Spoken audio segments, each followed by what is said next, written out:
Ya, halo, jumpa lagi sahabat trainer ya, teman-teman.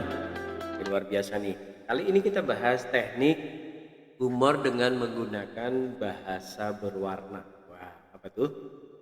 Nah, bahasa berwarna adalah bahasa yang berbunga-bunga, berputar-putar, penuh warna atau dibuat sedikit membingungkan, namun ketika tersadar akan memunculkan kelucuan. Nah, itu bahasa berwarna ya. Ketika menjelaskan materi pelajaran tertentu, kita harus menjelaskan dengan jelas sejelas-jelasnya agar mudah dipahami. Namun, dalam humor, Anda harus menggunakan bahasa berwarna, Anda harus menjelaskan dengan cara yang tidak jelas, sehingga ketika kejelasannya terungkap, ia menjelma menjadi suatu yang unexpected, mengejutkan dan mengundang tawa. Misalnya, bagaimana mungkin kamu bilang dia orang kaya raya dan dermawan? Gak mungkin lah, membaca menu di restoran saja seperti membaca Al-Quran. Audiens tentu akan sedikit bingung dan penasaran dengan kalimat di atas ya. Apa maksudnya? Anda tidak perlu menjelaskan. Jadi apa maksud dari kalimat apa tadi? Membaca menu restoran saja seperti membaca Al-Quran itu tidak perlu dijelaskan ya. Anda cukup memperagakannya aja, misalnya dengan gaya membaca dari ke kiri ya, dari kanan ke kiri sambil berkata, misalnya membaca menu kan, 3.000 air putih, 2.000 sambal. Mereka sudah langsung tersadar ya. Jadi oke. Nah, setelah audiens sadar bahwa yang dimaksud adalah membaca harga terlebih dahulu, baru menu makanannya, maka mereka pasti akan tertawa. Nah, semakin lama audiens memahami kalimat itu, mereka akan semakin tertawa. Biarin aja kalau nggak paham ya tunggu aja. Bahkan tertawanya ketika break gitu ya. Atau ngatain orang yang ngeselin gitu misalnya dengan eh, jarak antara kesombongan dan kecerdasannya sangat ideal untuk bunuh diri, sangat ideal untuk tempat bunuh diri. Nah, itu kan juga membingungkan ya. Oke, selalu ada cara lain untuk mengungkapkan sesuatu dengan kalimat yang lebih berwarna, lebih jenaka. Selalu ada pilihan yang menarik untuk menginformasikan sesuatu. Ya, teman-teman, jadi belajarlah membuat kalimat berwarna ya, terutama kalimat yang sering Anda gunakan untuk memaparkan materi training. Orang bodoh bisa diganti dengan saya tidak percaya dia juara dalam pembuahan sel telur di rahim ibunya. Nah, misalnya gitu. Nah, orang pelit bisa diganti dengan jangankan uangnya, dosanya saja diminta nggak boleh ya gitu ya. Orang cerewet bisa diganti dengan apa ya?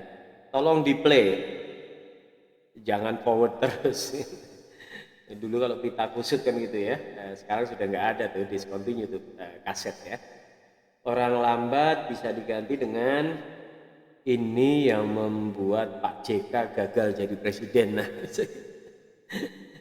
dulu Pak JK lebih cepat lebih baik ya. Oke. Ada contoh Mas Pri GST ya dari Semarang itu, idola saya, adalah budayawan penggoda Indonesia yang fasih dan indah jika menyusun kalimat, baik untuk menyindir, menusuk, menggoda maupun yang meletupkan gelak tawa. Kecerdasannya dalam bertutur kata sangat autentik menurut saya ya. Tidak bisa dibandingkan dengan siapapun, entah MH Ainun Najib, Sujiwo Tejo, WS Rendra ya, semua memiliki ciri khas dan keunggulan tersendiri, jadi tidak bisa dibandingkan.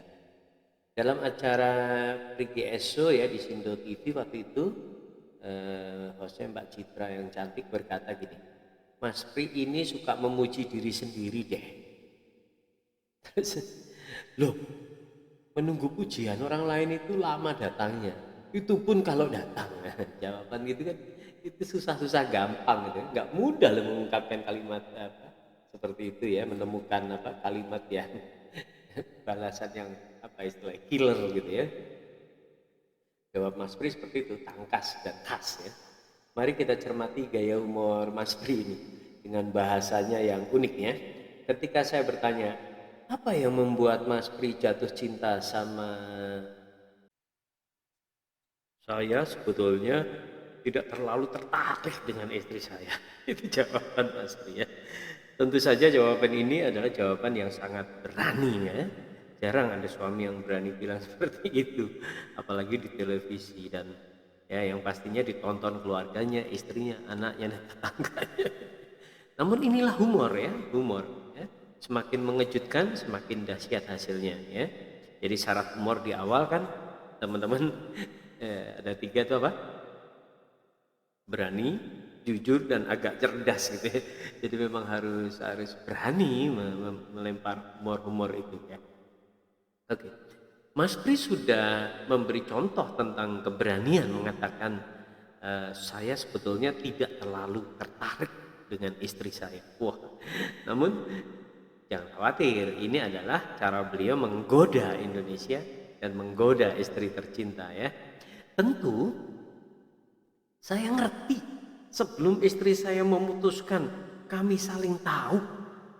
Istriku tidak goblok.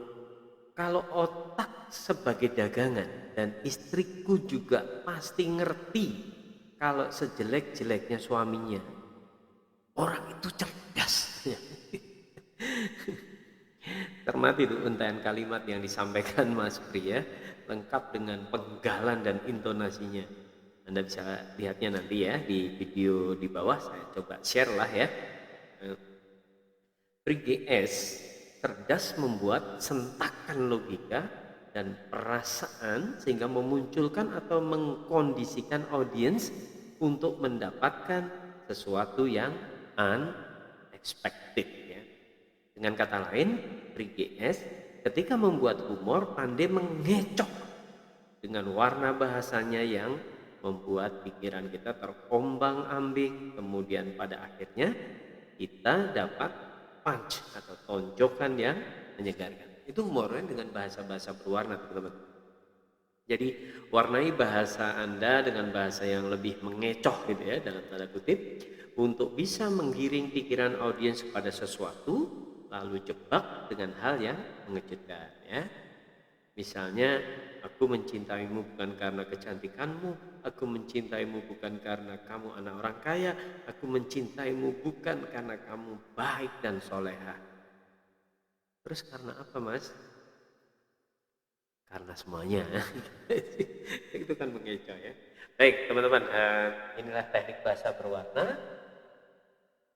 Jadi memang bahasa itu seru di Indonesia, kita bersyukur banyak sekali bahasa daerah juga, banyak sekali bahasa eh, yang lucu-lucu ya dialeknya. Di sisi lain kita bahasa Indonesia itu apa ya, mudah dibikin gak jelas gitu ya. Karena kita nggak mengenal yang namanya tenses gitu, kayak yang bahasa bahasa Germanistik ya, Jerman, Inggris itu kan ada tenses ya, ada present continuous, past tense, past perfect continuous tense gitu ya.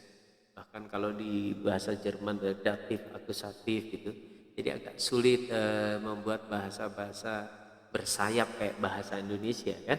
Nah, sedangkan di bahasa Indonesia ini orang dibilang, kamu sudah makan belum? Sudah. Kapan? Kemarin. Nah, udah bisa begitu ya. Laporannya udah jadi belum? Sudah Pak. Mana? Belum di print. Nah, ya, agak sulit kalau di bahasa-bahasa Eropa yang Germanistik ya. Jerman, Inggris, Belanda gitu. Kalau di Indonesia ya. Artinya di sisi lain kita punya peluang memanfaatkan bahasa-bahasa Indonesia ini yang luas gitu, luas dan mudah membuat makna-makna bersayap. Jadi teman-teman pakailah bahasa berwarna ya, pakai bahasa lebih lebih colorful gitu ya. Kayak tadi kalau kata-kata sifat itu bisa kita cari kalimat-kalimat atau kata apa, kemudian artinya maksudnya itu. Entah itu bodoh, entah itu cerdas, entah itu pelit, entah itu miskin. Itu selalu bisa kita gunakan atau kita cari kalimat-kalimat yang berwarna. Kalau peserta terlambat itu kita kasih warna apa gitu ya. Kalau peserta rajin kita bikin bahasa berwarnanya. Oke, selamat mencari bahasa berwarna.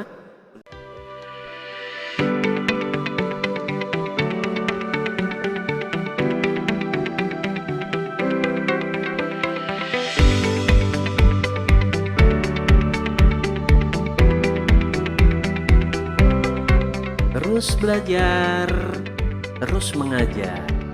Trainer yang berhenti belajar kehilangan haknya untuk mengajar. Terima kasih.